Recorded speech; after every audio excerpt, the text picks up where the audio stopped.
একটি স্পেশাল বৈশিষ্ট্য রয়েছে।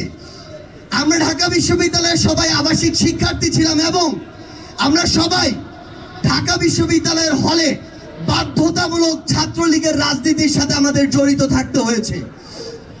এবং যখনই আমাদের সুযোগ হয়েছে তখনই সেই শৃঙ্খল ভেঙে আমরা বুক চিতিয়ে ওই 1 জুলাই থেকে 15 জুলাই পর্যন্ত ঢাকা বিশ্ববিদ্যালয়ে আর শাহবাগে লড়াই করেছি। আমার সাথে যে সহযোদ্ধারা আছে তারাই ওই 1 জুলাই থেকে 15 জুলাই প্রত্যেক দিন ওই হল ছাত্রলীগের প্রেসিডেন্ট সেক্রেটারির মুখের সামনে তাদেরকে না করে দিয়ে আলাদা করে ব্যানার নিয়ে শাহবাগে আসতো এই লড়াইয়ে। আমার সামনে আমার ডান পাশে সহযোদ্ধা জিম আছে, সে সূর্য সেন হল ছাত্রলীগের পোস্টের নেতা ছিল।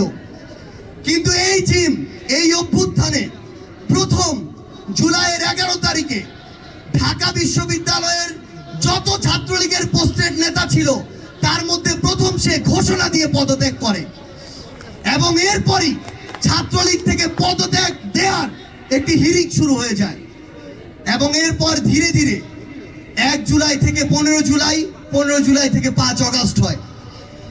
আমরা এই তরুণ প্রজন্ম চাই, যেই তরুণ প্রজন্মের অতীতে ভুল থাকতে পারে, সীমাবদ্ধতা থাকতে পারে, কিন্তু তারা এখন নিজেদেরকে সংশোধন করতে চায়।